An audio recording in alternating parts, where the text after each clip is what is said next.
Meus amigos, o programa Sem Delongas com Augusto Maranhão vai conversar hoje com uma figura maravilhosa aqui de nossa cidade, de nosso estado, o querido Padre Campos. Vocês sabem quantos anos ele está aqui na paróquia de São Sebastião? Ele que vai dizer. Mas o programa é Sem Delongas.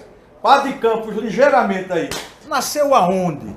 Beleza, eu nasci numa cidade que atualmente se chama Senador Eloy de Souza. Homem nasceu em Eloy de Souza? Eloy de Souza, antes se chamava Caiadinha. Existia a Caiada de baixo, que era a minha, e a Caiada de cima, que era Serra Caiada. Aí depois, em homenagem pertinho a 60 quilômetros de Natal. E depois aí se chamou definitivamente Senador Eloy de Souza. A terra dos Bilu. Isso, estão todos lá. É continua. Verdade, sim. A família dos Isso.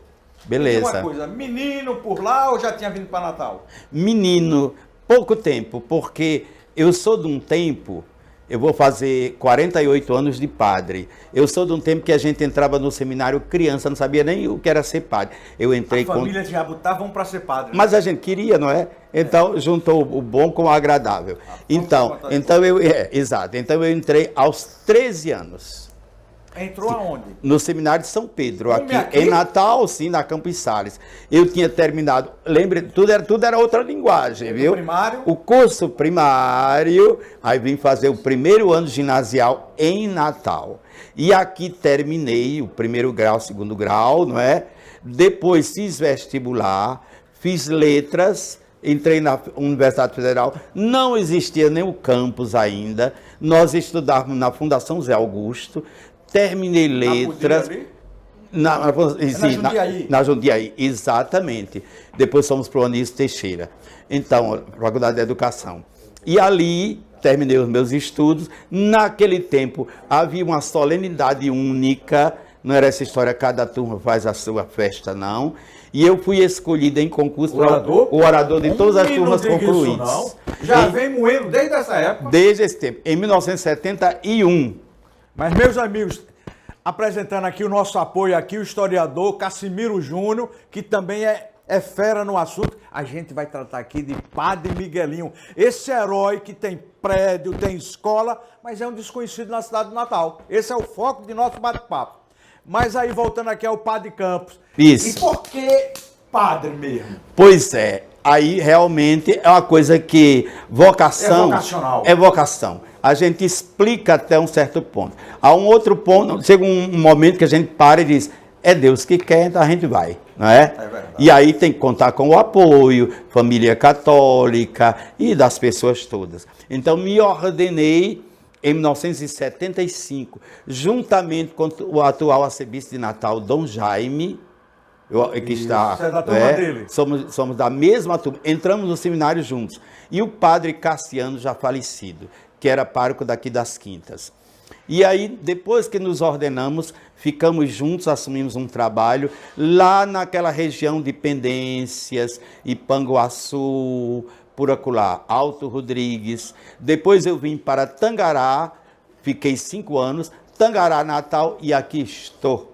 E nessa paróquia de São Sebastião, quanto tempo? 30 anos, exatamente. No dia 10 de janeiro de 2023, 30 anos. Nesse tempo que eu vim para cá, o arcebispo de Natal era Dom Alaí Vilar, já falecido, que me deu posse. Depois dele ainda vieram Dom Heitor, não é? Dom Matias, Dom Jaime, e eu continuo aqui. Parabéns. Muito obrigado. Você é um padre indo e voltando. Oh, beleza. Mas agora vamos entrar, depois desse preâmbulo religioso, né, de dedicação à causa católica, apostólica romana. E o seu lado escritor, padre, como é que surgiu essa... Pois é bom a gente explicitar um pouquinho. Primeiro, como padre, eu dava muito cursos de liturgia, de música, que eu também tenho muita música publicada por aí, pela Paulos, Paulinas, músicas religiosas, que se cantam nas igrejas, a gente chama música litúrgica. E a partir dali surgiu a necessidade de escrever textos, etc. Então publiquei pelas edições paulinas, temos uma casa de paulinas aqui em Natal, 2 livros, um sobre liturgia e outro, uma novena biográfica de São Sebastião. eu diria que foi minha estreia. Aí depois disso, vem todos os outros. Inclusive, um jovem escritor, Thaleson, já escreveu a minha biografia. Não sei quanta coisa ele encontrou, mas uma biografia até um pouco longa. É. E agora, dando uma entrada aqui em Cassimiro Júnior aí, o padre aqui, por que Padre Miguelinho? Você aí podia dar alguma dica aí? Você contribuiu para essa pesquisa do Padre Campos? O Padre Campos, eu tive a honra de conhecê-lo quando ele entrou em contato comigo, que ele estava preparando o livro sobre o Padre Miguelinho, e eu recebi a ligação dele, fiquei muito surpreso e muito orgulhoso. Uma ligação de um homem dessa envergadura moral, dessa sapiência, ligar para um neófito na escrita. Na recepção da palavra. Isso, aprendi na recepção da palavra. Então eu fiquei muito feliz. Então nós conversamos, cedi alguns materiais para ele e ele, de uma certa forma, contribuiu de uma forma singela para o grande livro que o Padre Campos fez. Muito bem. Mas sem delongas, meus amigos. Aí. Tem um cachorro latindo aí, mas faz parte do contexto. Não tem problema nenhum. Vamos entrar agora. Quem foi Padre Miguelinho? Onde nasceu?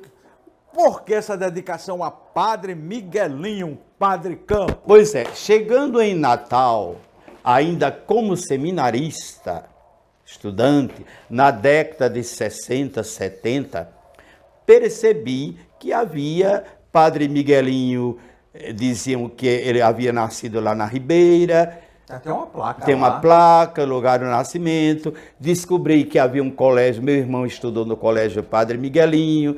Descobri que o palácio, a Câmara Municipal, Palácio Padre Miguelinho. Aí fui descobrindo. E ao mesmo tempo fui percebendo que não encontrava muito escrito sobre ele, muita coisa. Aí me lancei nessa tarefa, porque achei que era um nome de referência, não é? Sobretudo no contexto histórico do Rio Grande do Norte e até do Brasil. Digamos, olha, assim como Tiradentes está para Minas como grande herói, né, de projeção nacional, acredito eu que Miguelinho está para o Rio Grande do Norte, para o Brasil, como um grande herói que colaborou de todo esse processo da independência do Brasil. Por que a gente não consegue fazer essa dedicação, essa história, esse respeito à memória de Padre Miguelinho? O que é que falta? É o seu livro que o divisor de águas? Seria uma fonte, um caminho, não é? Mas eu vejo bem que o poder público, não é? As academias, as escolas, as universidades do Rio Grande do Norte podem resgatar esta figura que para nós eu acho que é de primeira veia, não é? Então, e aí eu fui ampliando a minha pesquisa, visitei a cidade que chama Frei Miguelinho, por sinal, em Pernambuco. Ainda não fiz lançamento lá, porque coincidiu que a publicação do livro foi pelo Senado Federal, mas coincidiu com o tempo pandêmico, com a pandemia. Então a gente não podia fazer nada, por isso que o livro não teve essa divulgação. Mas agora que a gente já está respirando esse novo ar, aqui, né? O novo então, normal. A gente pode agora fazer essa caminhada no sentido de divulgando a obra, não é só divulgar a obra por ela mesma, mas fazer justiça a um herói nacional no contexto do bicentenário da independência do Brasil. O padre disse tudo. Agora, padre, quem foi Padre Miguelinho, um menino na Ribeira, em Natal? Aí eu faço a mesma pergunta que fiz ao senhor. E por que ele se dedicou ao seminário? Por que quis ser padre? Então, as origens dizem o seguinte: ele era de família católica, o pai de descendência portuguesa, a mãe já brasileira. E aí era uma família de muitos irmãos, mas desses 8 irmãos, 3 foram padres. Ele tinha mais 2 irmãos que foram padres também. E Natal, naquele tempo, pertencia... Natal nem era a diocese de Olinda. Então, a família percebeu o seguinte, que o estudo dessa turma toda aqui não era suficiente, se transferiu para Recife. E lá em Recife, ele se encaminhou pela vida religiosa. Fato é que aos 16 anos, ele entrou no convento do Carmo para fazer parte da ordem carmelita. E ali fez noviciado, todas as etapas preparatórias e se ordenou padre. Se ordenou, muito inteligente. Acho que ainda tem em Olinda lá a Igreja do Carmo. Né? A Igreja do Carmo, exatamente. Tem em Olinda a original, mas ele tem o convento do Carmo, onde ele morou no centro de Recife. Bem como em Goiânia tem também um convento dos carmelitas da época, não é? E aí quando a gente fala em carmelita, a gente lembra dois nomes. A gente lembra não apenas o Miguelinho, mas lembra também um outro nome e vários nomes deles também. Mas aí veja a história, não é? Terminados os estudos aqui, como ele era muito inteligente, foi enviado pela própria ordem carmelita a estudar em Portugal, em Lisboa. Lá teve contato com Dom José de Azeredo Coutinho, que estava nomeado bispo de Olinda. Foi esse bispo que teve por aqui e disse Natal não há tal? Foi não, é outro. Vamos lá. Então, esse bispo estava se preparando para vir para cá, para Olinda, tomar posse e reabrir o seminário. Porque os jesuítas, que tinham um grande colégio em Olinda, haviam sido expulsos. E o colégio deles estava fechado. Então, transformou o colégio, que era dos jesuítas, no seminário de Olinda. Isso em 1800. E Miguelinho, que tinha voltado da Europa, com a Revolução Francesa, com toda a cultura, então se envolveu como um grande colaborador do Dom Azeredo Coutinho. E foi convidado para, na abertura do seminário, em março de 1800, fazer o discurso de abertura do seminário, na inauguração do seminário de Olinda. E foi professor de oratória, e era o secretário, e vamos depois aprofundar, da Revolução do grupo de 1817. A gente está falando em 1800, mas em 1811, lá no cemitério de Olinda, fundou a primeira faculdade de Direito do Brasil. Exato, é no Mosteiro de São Bento, que era um anexo do Mosteiro de São Bento. E por ali passaram grandes figuras, não é? Grandes figuras. E o Padre Campos, aí estamos no começo das revoluções na Europa, as ideias novas, liberdade, América Espanhola ficando independente em 1811, 1810, por aqui por perto, né? E Padre Miguelinho era avançado para a época nessas ideias libertárias, mesmo estudado em Portugal? Muito. Veja bem, então, a Revolução Francesa, você já fez a referência, a Revolução Americana, esse ideal libertário já estava presente no seu coração, não é? Como também de um grupo muito grande de padres no Brasil. Por isso que a Revolução de 1817 se chamou Revolução dos Padres, porque havia em média, entre 40 a 70 padres, entre aspas, revolucionários, num clero de 120 padres. Rapaz, era quase a maioria. Era muita gente. Era mais da metade. Se bem que, veja bem, tem uma referência aí, não quer dizer que todos pensavam que essa emancipação, essa autonomia, essa libertação do Brasil seria da mesma maneira. Quer dizer, cada um tem a sua maneira de pensar, não é? Mas, no entanto, a proposta era igual. Os meios para alcançar isso talvez diferiam um do outro. Como também alguns bispos do Brasil. Por exemplo, o segundo bispo de Mariana, o Dom Veloso, veja bem, ele também era a favor da libertação, né, da independência. Só que para ele, padre não deveria se envolver com política. Dom Viçoso não poderia se envolver com política. Já os padres estavam todos envolvidos. E Padre Miguelinho, como é que ele conciliava o lado religioso e o lado político? Nessa efervescência? Isso, boa pergunta. Num dado momento, ele se colocou mais a serviço da causa que ele abraçava, não é? A independência, do que a sua atuação do lado religioso. Se bem que ele era professor do seminário, professor de oratória. Ele era ainda o secretário da Revolução de 1917, tinha outras atuações, mas, porém, o lado libertário falava mais alto. E aí, Cassimiro, alguma observação a fazer para o nosso padre Campos? Cassimiro vai completando esses dados históricos todos. O padre Miguelinho, como o padre bem explanou aqui, ele na época do iluminismo, morava na Europa, fez uma grande amizade com todo mundo e era muito respeitado por todos. Quando voltou a convite do bispo Azeredo Coutinho, né, para fundar o seminário de Olinda, fez a famosa oração acadêmica, né? Era professor de retórica, né? Está lá no livro. Isso. No final, anexo. Então, Padre Miguelinho, ele tinha um viés muito forte quanto à questão da emancipação, o lado intelectual dele e os princípios que vieram norteados por Jean-Jacques Rousseau, né? Que é a liberdade, igualdade e fraternidade. Junto com eles tiveram muitos outros padres, né? E vários deles, eles também pertenciam à ordem maçônica. Padre Miguelinho, por exemplo, em 1807, ele foi iniciado em Portugal.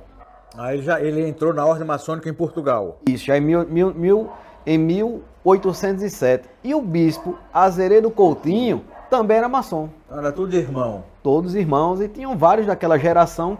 E falando em irmão, perguntar para o padre Campos aqui, e os irmãos de padre Miguelinho participavam desse ato político ou era só religioso? Os outros dois irmãos dele que eram padre também? Não foram tão envolvidos quanto ele, não é?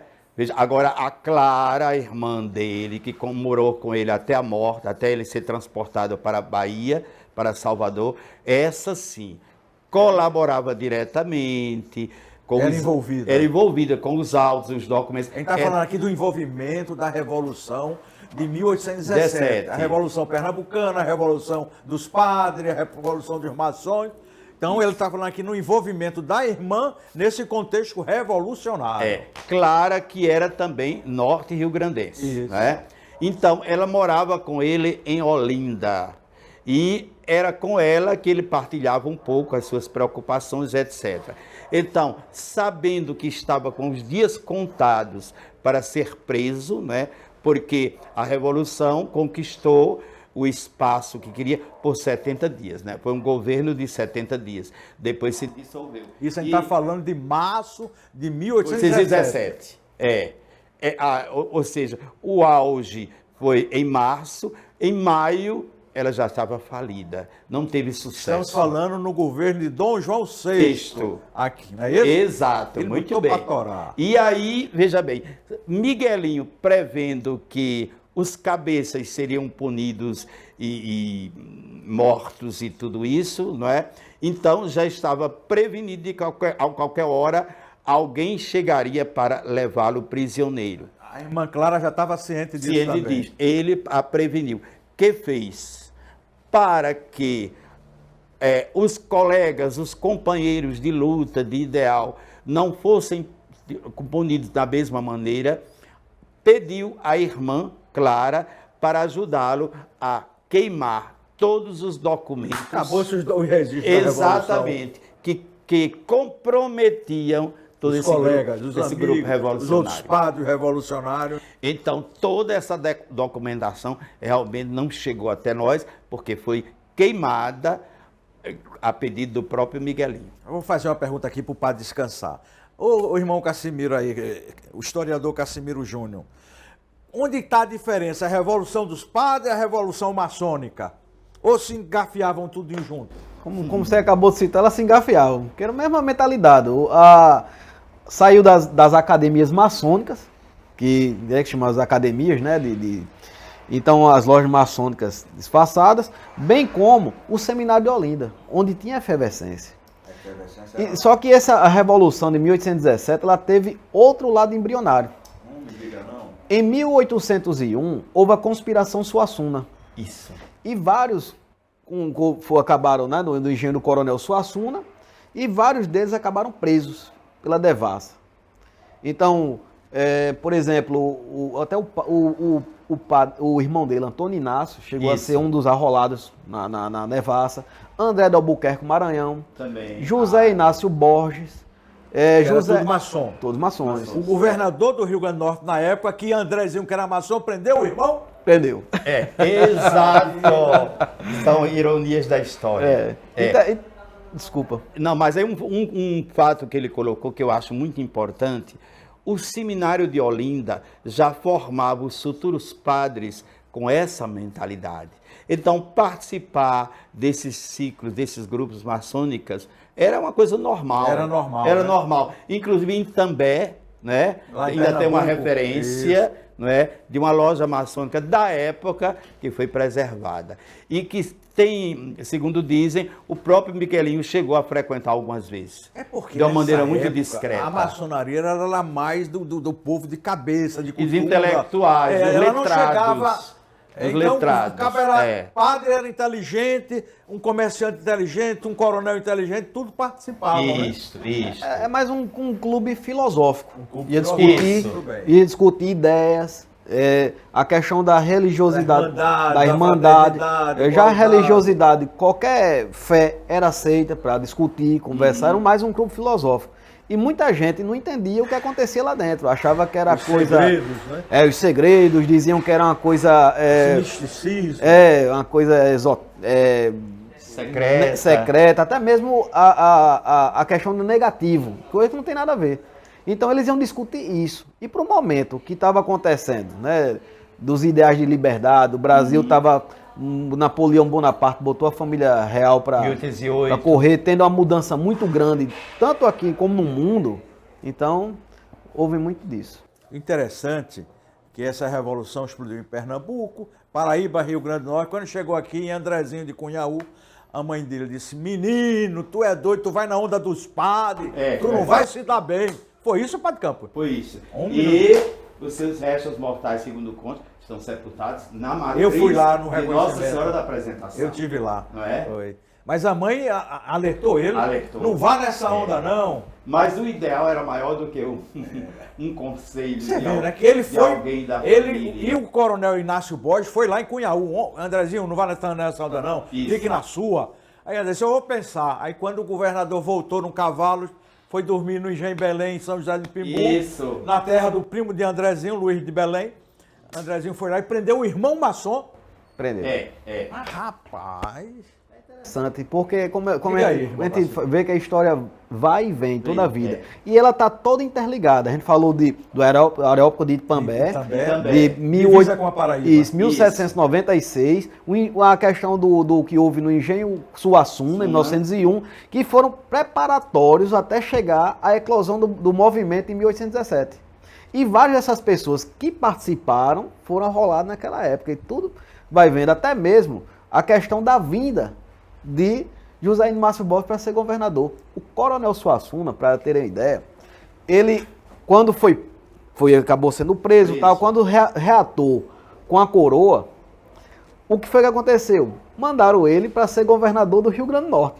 Olha só, ele veio ser governador do Rio Grande do Norte. E o primeiro momento que tiveram para chegar e dizer, de pedir a emancipação do Rio Grande do Norte, de Pernambuco, foi ele, o primeiro foco. Foi Suassuna. Foi Suassuna.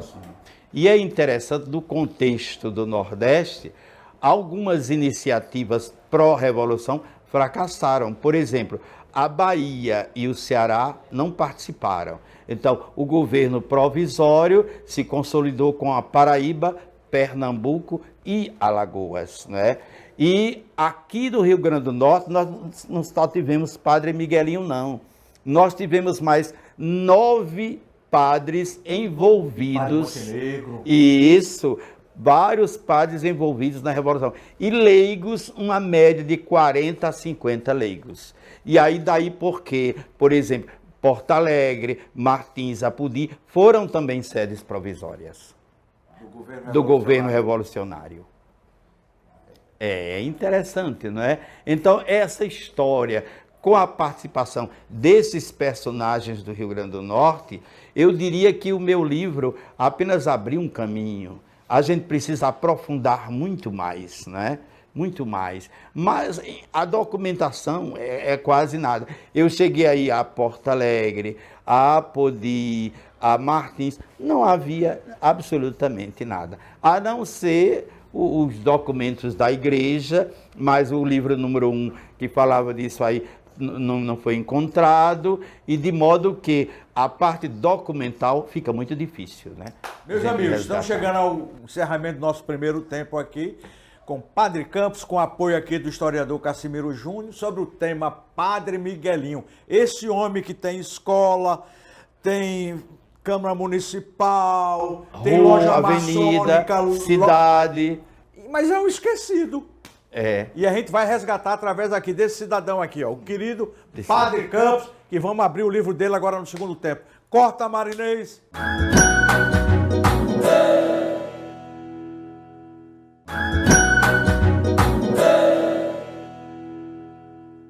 Meus amigos, segundo tempo aqui, sem delongas com Augusto Maranhão.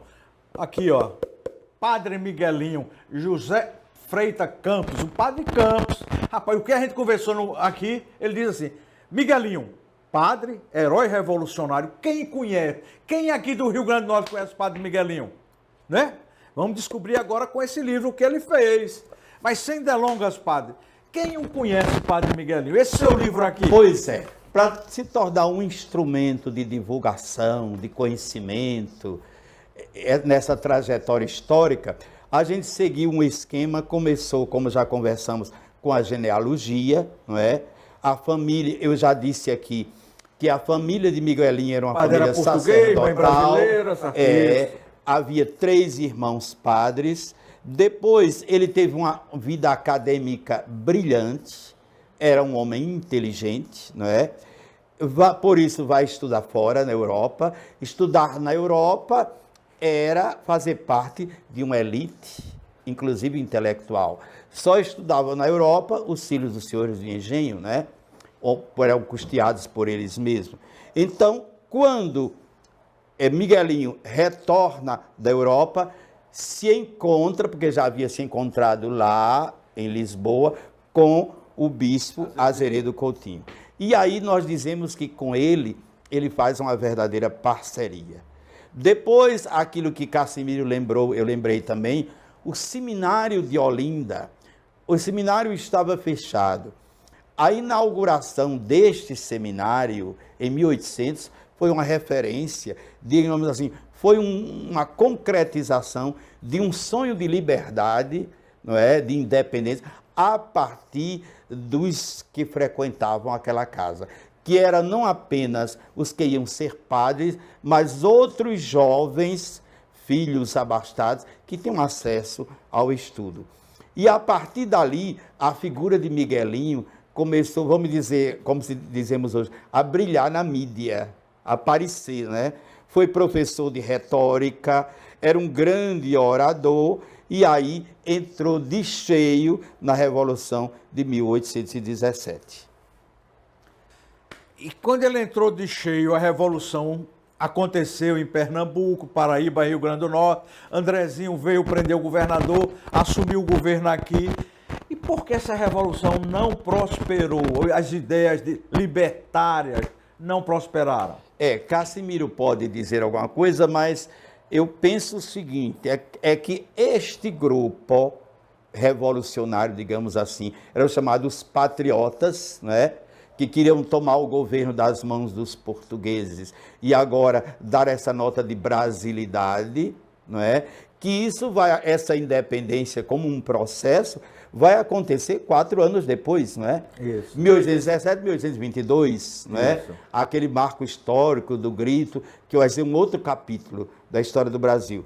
Mas aí, na realidade, o lado de cá, digamos assim, não estava suficientemente preparado em termos de força militar, porque realmente precisava, né? Para enfrentar todo um governo... A contra-revolução. A contra-revolução, exato, exato. E aí, Cassimiro? Padre Miguelinho, a figura dele era notável. É tanto que quando os revolucionários tomaram o poder, fizeram um governo provisório, né? Isso. Destacando Domingos Teotônio Jorge, Domingos José Martins, né? E Padre Miguelinho, ele ficou com uma secretaria. E logo, eles tiveram a necessidade de mostrar ao povo o porquê daquela revolução. Olha só a mentalidade do Padre Miguelinho. Sem mídia, sem internet, para chegar no povo isso. Lá em Porto Alegre. Pronto, aí onde ele redigiu, Padre Miguelinho redigiu a famosa proclamação ao povo. Nessa proclamação ele mostrava o motivo do qual tomaram o poder e que era necessário fazer um governo republicano.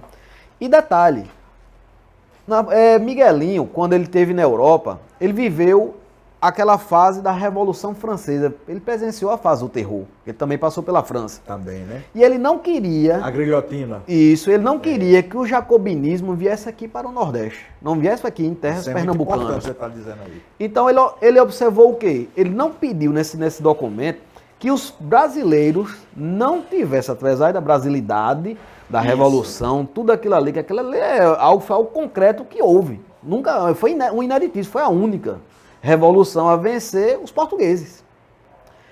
Quando a gente fala da Inconfidência Mineira, não tem nem o que discutir. Uma estava no papel, uma que realmente tomou. Exato.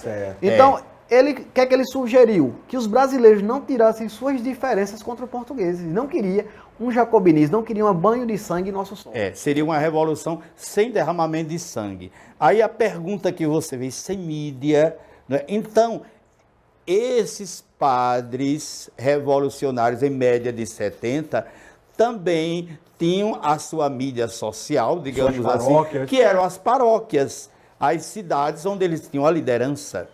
A maioria do povo era analfabeto e o padre... Era mídia. Era mídia, quer quisesse, quer não, ele era envolvido também politicamente. E através dos sermões, não é, ia fazendo a conscientização do povo. E o próprio movimento criou uma bandeira, não é? Existe a bandeira da Revolução, de Pernambuco, que ficou como a bandeira de Pernambuco. Então, tinha lá as 3 estrelas, representando os 3 estados. Né? Só é uma porque é Pernambuco. Tinha um sol, não é? Isso. Quer dizer, técnicas que eles usaram, como fazer chegar à grande massa, né? Esse ideal revolucionário. Interessante, Padre Campos e Casemiro, que em Pernambuco eles mandaram um emissário para os Estados Unidos para o reconhecimento, que eu acho que foi Cruz Cabugá. Foi Cruz Cabugá. Exatamente.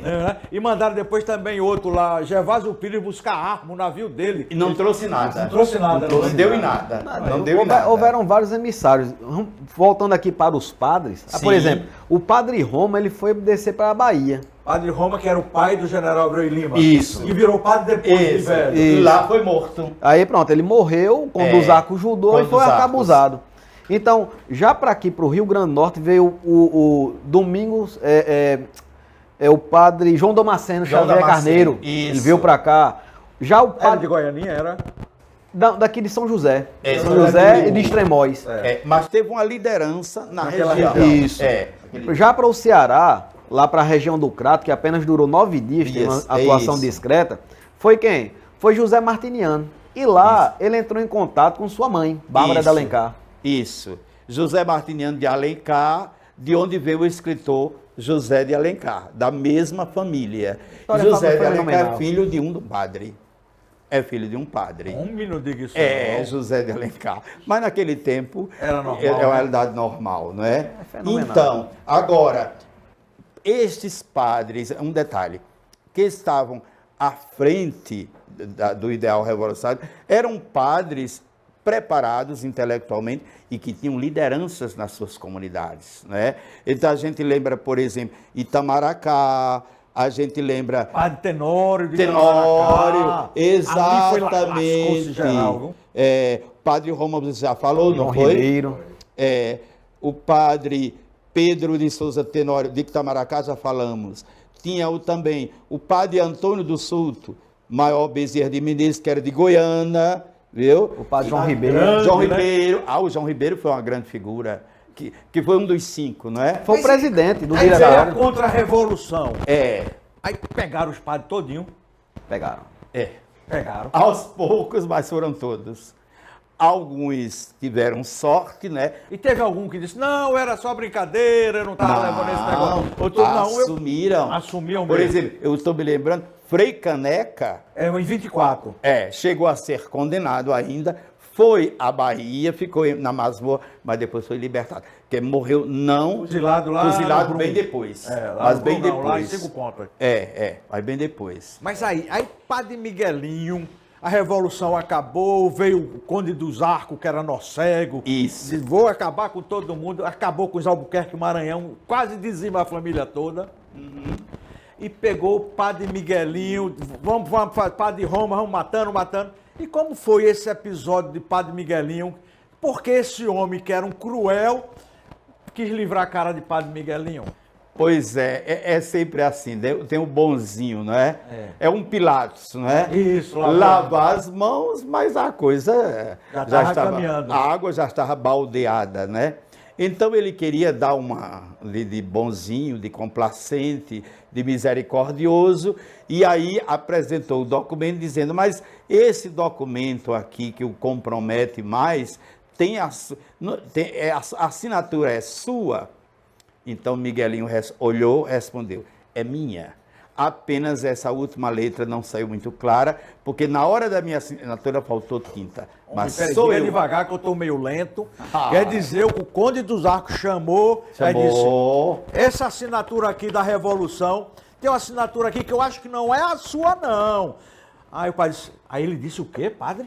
Ele disse, olha, o documento passou pelas minhas mãos, eu era o secretário do grupo, e a assinatura é minha. Que caba macho. Esta letra final aqui é porque ao assinar faltou tinta, mas sou eu. Existe homem dessa envergadura hoje? É difícil. O caba na hora da morte, o cara querendo livrar a cara dele, ele disse, não, fui eu mesmo que assinei, porque faltou tinta, senão eu botava o nome completo. Exato. Mas assumiu mesmo diante da decisão sobre a própria vida. Ia morrer. Daí o seu heroísmo, né? E me diga uma coisa, parece que ele ia ser fuzilado, ou ia ser enforcado, e teve um cara que disse, não, eu não vou fazer isso com o padre, não. Teve essa história? Tem, não é, Casimiro? Como foi, Casimiro, essa história? O padre Miguelinho, como o padre falou, ele foi, quando o pessoal foram tentar o último foco de resistência lá no Engenho Paulista, ele tomou um caminho diferente, foi para Olinda.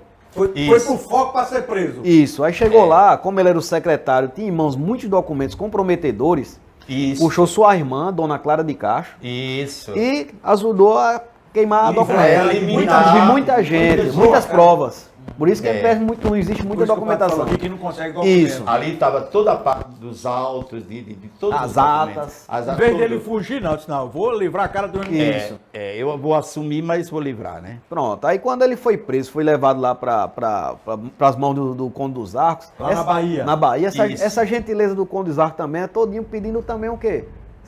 Entrega algumas pessoas. Isso. Aí ele bateu. Que a gente pode te livrar. Não é? Diga aí o nome dos outros. Mas claro. E ele tinha e sabia, né? Mas aí ele enfrentou, não é? Enfrentou o fuzilamento. E quando a gente está falando aqui, ele preso em Olinda e ir para a Bahia, ele não foi de primeira classe, não foi de transatlântico, ele foi na masmorra do navio lá embaixo, sem água, sem comida. Um degradado mesmo. Por isso que aquela figura dele... totalmente já depreciado, né? Jovem, né? E homem jovem. Né? Foram várias levas, né? Na corveta Carrasco, o Brick Foguete, alguns navios que levaram eles sofrimentos. Passando fome, sede. Foram maltratados. Sem nenhum gesto de caridade, nada. Como fizeram com o Andrezinho aqui, né? Isso, no forte, né? É verdade. Ele disse, me dê um travesseiro, tome aqui uma pedra, um tijolo, você não é homem livre? Porque é justamente isso, ele saiu da mão que estava tomado de Pernambuco, o Marechal Congominho e o Almirante Rodrigo Lobo, botaram quente neles. Isso. E quando chegou na mão do Conde dos Arcos, que tem uma fama muito grande também por ser cruel. Nossa, Mesma coisa aconteceu com os daqui, né? Feliciano José Dornelas, aquela leva daqui de Potiguares que foram para lá também, para Recife. Os Albuquerque Maranhão foram tudo dizimados lá. Mas me diga uma coisa, e como foi? E esse grupo de padres se espalhou todo. E como foi que a morte de Padre Miguelinho? Pois é, então foi fuzilamento, não é? Foi fuzilado. Que chamava arcabuzado. Arcabuzado, mas ele é erguido ali na sua fé, com o hábito, com as vestes sacerdotais, não é?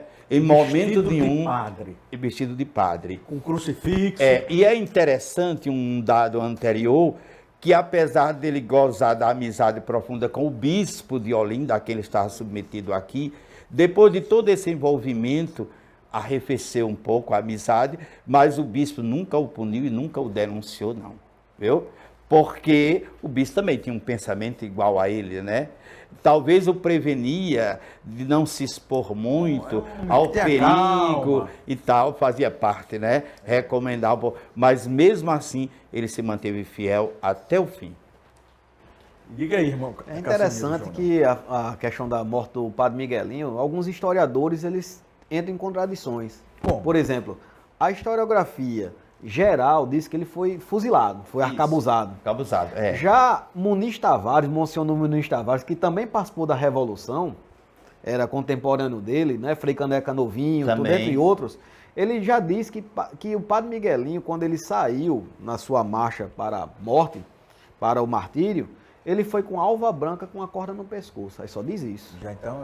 Já não entra em detalhes. Isso, né? Aí quando já deixa o mistério. Foi a que foi realmente fuzilado ou enforcado. Já tem outros. Isso em Salvador. Em Salvador. Existe esse local ainda? Campo dos Arcos. Campo da Pólvora, que hoje é uma praça lá, não é? Não tem mais.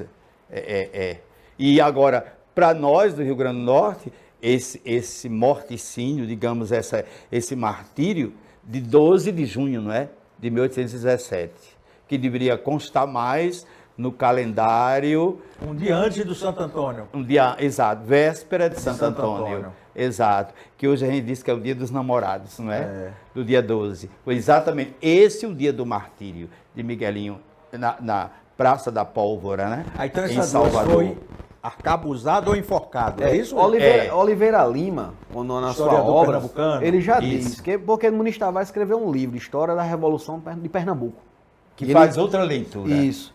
E ele, como foi um partícipe, então a pessoa já Oliveira Lima, ele pega aquele livro desse clássico da Revolução e já faz com suas notas, aí dá uma melhorada nele. E ele já Oliveira Lima, ele já disse, não, ele morreu enforcado, aí fica aquela dúvida. Aconteceu a morte e o corpo dele fizeram o quê, Padre Campos? Aí nunca foi recomposto, não sei se foi esquartejado, não diz, a história não diz, não é?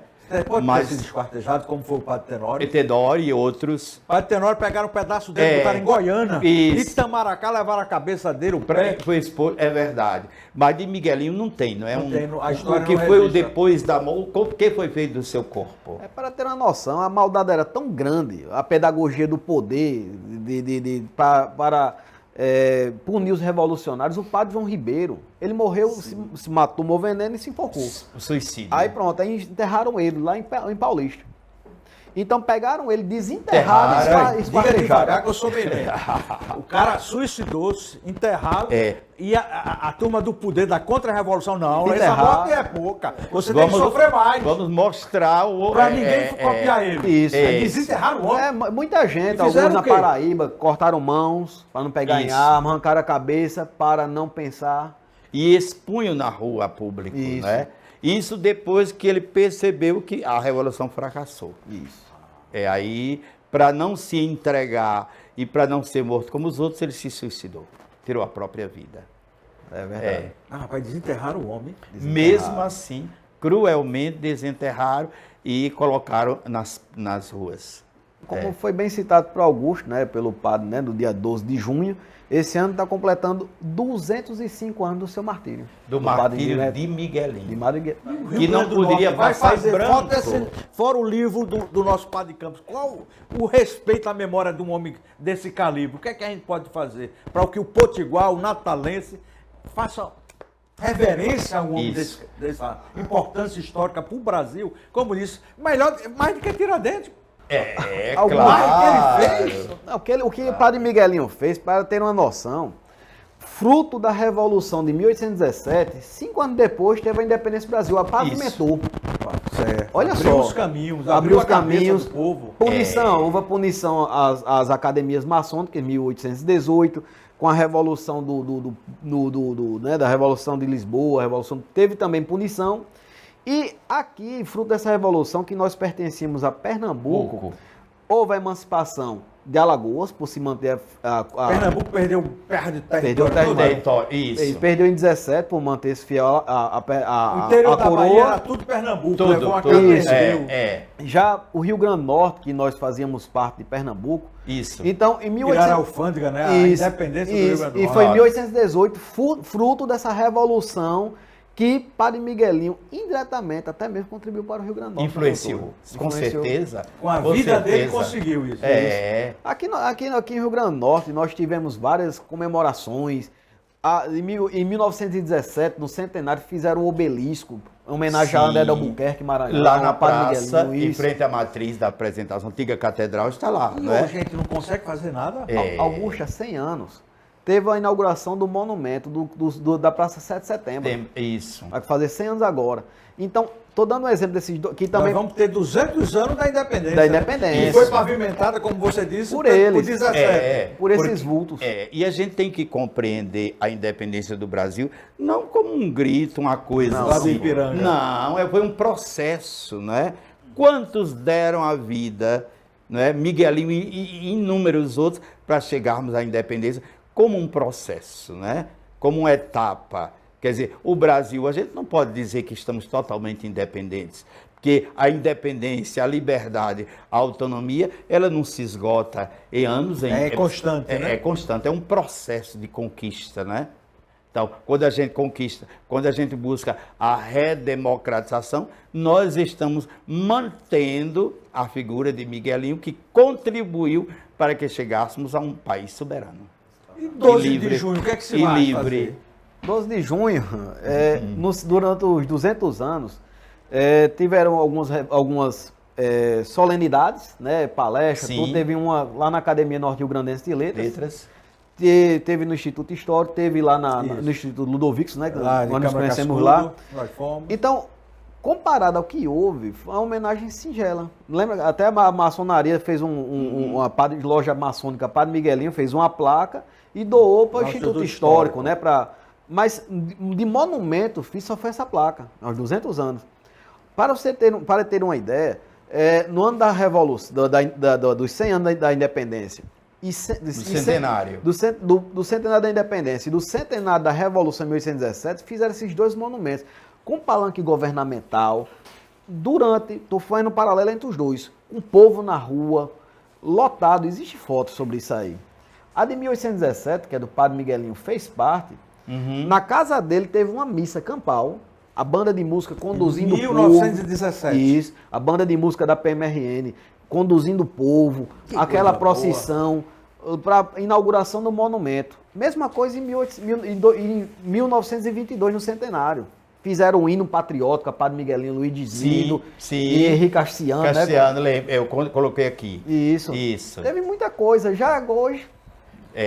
Veja bem, quando foi publicado pelo Senado Federal, alguém me contou, um senador me contou, que chegou às mãos dos senadores todos essa publicação, e um deles, de Pernambuco, chegou a dizer: eu não sabia que vocês no Rio Grande do Norte tinham uma figura que contribuiu tanto para a Revolução de 1817.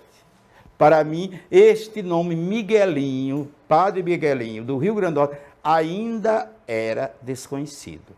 E aí, por isso que eu estou fazendo uma proposta, e aí, desde já, vocês todos estão convidados, que precisamos lançar este livro no Palácio Padre Miguelinho. Na Câmara Municipal. Exato. E entregarmos a cada vereador um livro para que ele possa realmente, a partir de uma leitura, valorizar este fato histórico que é nosso. Uma pergunta agora aqui. Você falou muito o senador pernambucano. Lá tem um município, Frei Miguelinho. E o nosso é padre. Qual é essa diferença? O Frei e o padre? Porque, vou dizer, inicialmente, ele optou por ser religioso, frade, pertencer a uma ordem religiosa que era a Ordem Carmelita. Pois não. Depois, quando ele... Aí, todos os estudos, ordenação e tudo pela Ordem Carmelita. Morou em Goiânia um tempo, morou em Olinda, em Recife e tal. Então, aí a Ordem Carmelita o encaminha para estudar na Europa. Como era muito ilustre, muito inteligente, então vamos aproveitar.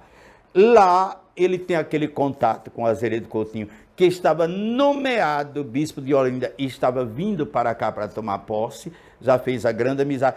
E ao chegar aqui, quis deixar a ordem, onde ele era frei, para se pertencer à diocese. A partir dali, ele vai se chamar, não mais Frei Miguelinho, mas essa Padre é a explicação Miguelinho. Melhor do mundo. Pronto. Sobre o frei e o padre. Isso. Parabéns, Padre Campos. Começou frei e morreu padre. Mas tudo, só são títulos, não é? Porque o frade, quando ele se ordena, ele é padre também. Mas ele é chamado, porque pertence à ordem religiosa, chamado frei. Mas o Miguelinho, frei, terminou padre. Deu para entender, né? Perfeito, explicação maravilhosa. Ô Cassimiro Junto, o nosso Padre Campos parece que ganhou uma comenda da loja simbólica Padre Miguelinho. Onde é que está essa comenda? Ia ser entrega hoje? Cadê o venerável da loja? Vamos aguardar, vamos olhar aqui, ver se já está chegando aqui. Chegou alguém por aí? Chegou. Ou ninguém. Se não, é mais um... Chegou! Agora, venha pra cá. A gente falando, o homem chegou. Vamos ficar em pé aqui para receber o nosso venerável da loja maçônica Padre Miguelinho. E ele tem Paulo de Tasso. Paulo, bem-vindo. Boa tarde. Boa tarde, padre. Tudo bem? Diga aí, pode... É com satisfação, padre, que em nome dos que fazem a loja Padre Miguelinho, passa às suas mãos o diploma que otorga a medalha do mérito Padre Miguelinho daquela loja. Então, é muita satisfação. De fato, eu não esperava esta comenda. Para mim foi uma surpresa, mas é uma alegria. Agradeço de coração que tudo isso seja o nosso compromisso, né? Neste contexto do bicentenário da nossa independência, resgatarmos a memória deste grande herói norte-rio-grandense, Frei Padre Miguelinho. Receba a medalha aqui da doutora Padre Campos, em nome do Clube das Samaritanas, Dona Clara de Castro, entregue a medalha Padre Miguelinho, a medalha de honra ao mérito, a qual o senhor faz jus, por ser um dos estudiosos da vida de Padre Miguelinho, um baluarte da nossa independência. Muito bem! Que beleza! Fechamos com chave de ouro esse Sem Delongas com Augusto Maranhão aqui com o Padre Campos. Muito obrigado. E aí, realmente, Clara Miguelinho é uma referência no contexto dessa história da Revolução de 1817. Obrigado. Que tudo isso sirva para cada vez mais amarmos o nosso país e os heróis que deram significado à autonomia da nossa pátria. É isso aí. Você que assistiu esse maravilhoso programa, vamos resgatar essa figura lendária de Padre Miguelinho. O Rio Grande do Norte agora, no dia 12 de junho, tem que prestar reverência à memória desse grande potiguar. A você, obrigado pela audiência, ao Padre Campos, a Cassimiro Junto, ao venerável Paulo de Tasso, doutora Lindóia. Obrigado a todos e contamos com a sua audiência. Até o nosso próximo programa. Valeu, turma!